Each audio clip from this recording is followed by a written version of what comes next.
ये बातें मुल्क के वज़ीर आज़म को नहीं समझ आती। इससे पहले नवाज शरीफ साहब वज़ीर आज़म थे, शायद खकान अब्बासी साहब थे, इमरान खान साहब थे, या अभी हम शहबाज शरीफ साहब के देख। शहबाज शरीफ साहब के दौर में दो वज़ीर, मतलब दो यहाँ वज़ीर ख़जाना, पहले मिफ्ता साहब थे, अब उसके बाद डार साहब आ गए। एक साल के अंदर अंदर दो ये बदल चुके हैं। इमरान खान साहब के दौर में, अगर मैं गलत नहीं करा, तीन उनके दौर में बदल गए थे सर।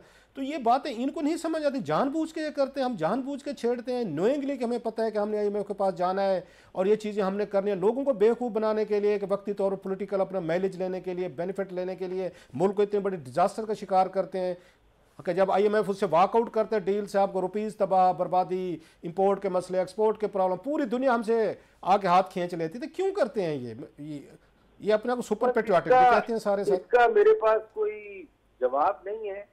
वो ये मुझे जो लगता है कि ये पर्सनल इशू है, प्राइम मिनिस्टर का इशू है, फाइनेंस मिनिस्टर का इशू है।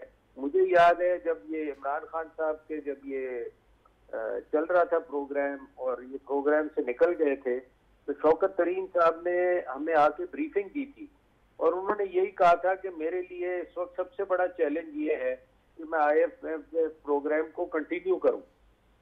और यही तकरीर हमें आके दी थी मिफ्ता इस्माइल ने जब वो चले गए, कि जी मेरे लिए सबसे बड़ा चैलेंज ये है कि मैं IMF के प्रोग्राम को कंटिन्यू करूं।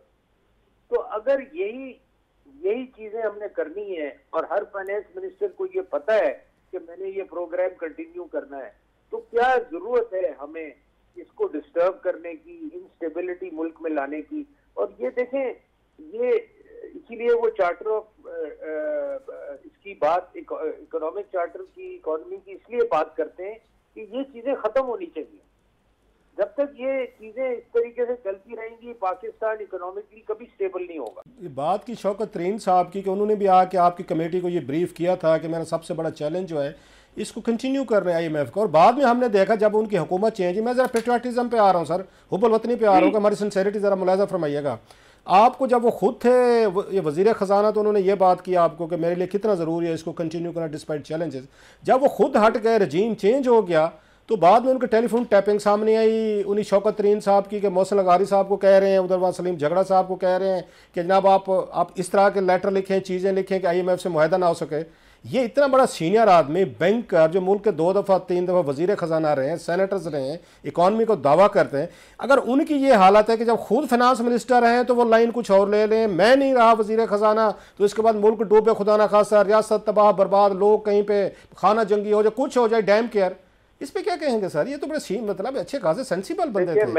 मैं तो समझता हूँ कि ये शौकत तरीन साहब नहीं थे, इन पे प्रेशर था शौकत तरीन पे बहुत, और कोई बिलीव नहीं कर सकता कि ये शौकत तरीन साहब ने खुद किया हो।